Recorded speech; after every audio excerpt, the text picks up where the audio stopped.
ध्यानमूलं गुरोर्मूर्तिः पूजामूलं गुरोर्पदं मन्त्रमूलं गुरोर्वाक्यं मोक्षमूलं गुरोर्कृपा।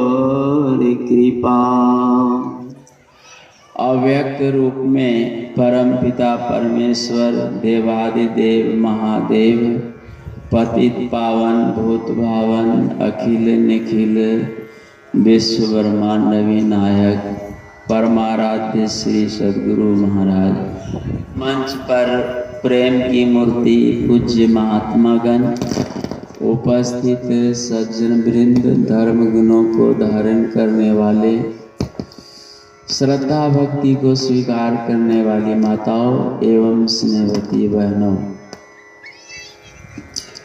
अभी हम लोग सत्संग में बैठे हैं।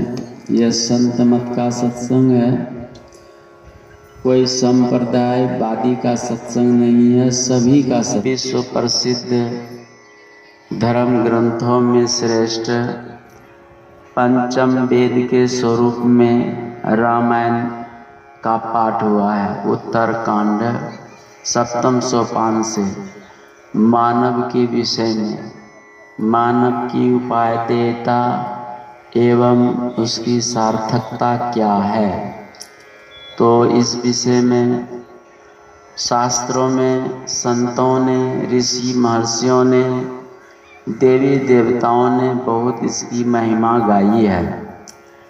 और यथामति के अनुसार तथा हम प्रकाश डालते हैं। यह मनुष्य शरीर एक प्रकार का नगर है। नगर का राजा तभी सुरक्षित रहता है, तभी सुखी रहता है जब उसका मंत्री परिपक्व विवेकशील होता है। यदि मंत्री विवेकशील न हो, मंत्री अपरिपक्व हो, विवेकहीन हो, तो राजा नगर में रहकर सुरक्षित नहीं रहता और उन्हें बहुत कष्ट होता है। हो सकता है कि अन्य जीवों के द्वारा वो मारा भी जा सकता है, अन्य लोगों के द्वारा प्रताड़ित भी किया जा सकता है। तो यह शरीर एक प्रकार का नगर है, इसमें आत्मा ही राजा है। इस आत्मा रूपी राजा का मंत्री बुद्धि है। बुद्धि परिपक्व पढ़ने लिखने से, स्कूल कॉलेज यूनिवर्सिटी करने से परिपक्व होती है। दूसरे में सत्संग, संतों के, ज्ञानियों के संग करने से विवेकशील होती है। जिसकी बुद्धि रूपी मंत्री परिपक्व हो, विवेकशील हो, तो शरीर रूपी नगर का राजा आत्मा को बहुत सुख मिलता है, बड़ी शांति मिलती है, बड़ा आनंद मिलता है।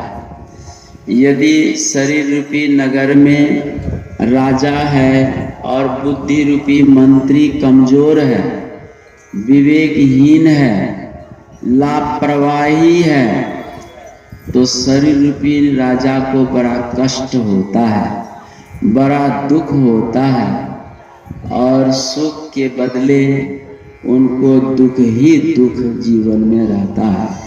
इसीलिए संतों ने कहा कि पढ़ने लिखने के बाद भी बुद्धि अपरिपक्व कच्ची रहती है। बुद्धि परिपक्व पक्की तभी होती है जब सत्संग में या संतों की शरण में जाती है। सुन करके इस अपरिपक्वता दूर होती है, परिपक्व होकर के यही बुद्धि शरीर रूपी नगर के राजा को सुख देने लगती है। यही बुद्धि यदि संसार विषयों से उलट जाए और ऊपर की ओर हो जाए, यही बुद्धि परमात्मा सुख देने लगती है। और यही बुद्धि यदि विषयानुगामिनी हो जाए, यही बुद्धि 84 लाख योनियों में दुख भोगवाती है। इसीलिए यह शरीर एक नगर है। लेकिन भगवान श्री कृष्ण या उपनिषद में इस शरीर के विषय में क्या लिखते हैं सो सुनिए। आत्मा के विषय में क्या लिखते हैं वो भी आप सुनिए। आत्मानं रथिनं विद्धि शरीरम रथम एव च। आत्मा इस शरीर के रथी हैं। तक ये रथी सवार है तभी तक शरीर रूपी रथ चलता फिरता है। सब आनंद संसार का लेते हैं। जब यह रथी शरीर रूपी रथ से निकल जाता है तो इस रथ का कोई उपयोग नहीं होता है।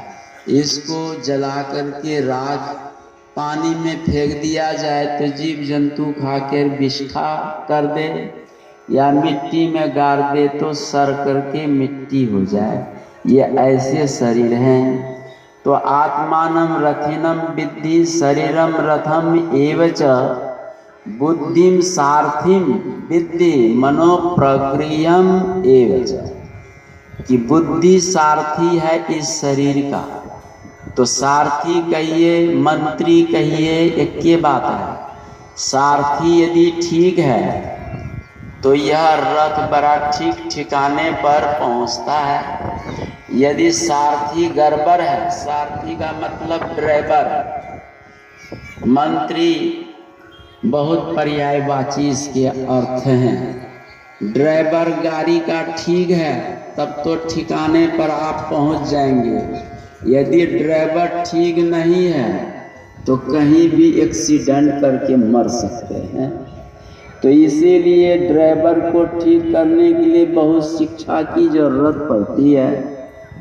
बहुत सुंदर शिक्षा उनको देनी या लेनी पड़ती है, तब ये शरीर रूपी गाड़ी को ठीक ठिकाने पर संसार में चलते हुए सुरक्षित रह सकता है। नहीं तो यह ड्राइवर न जाने गड्ढा में गिरा करके आपको जान भी ले ले।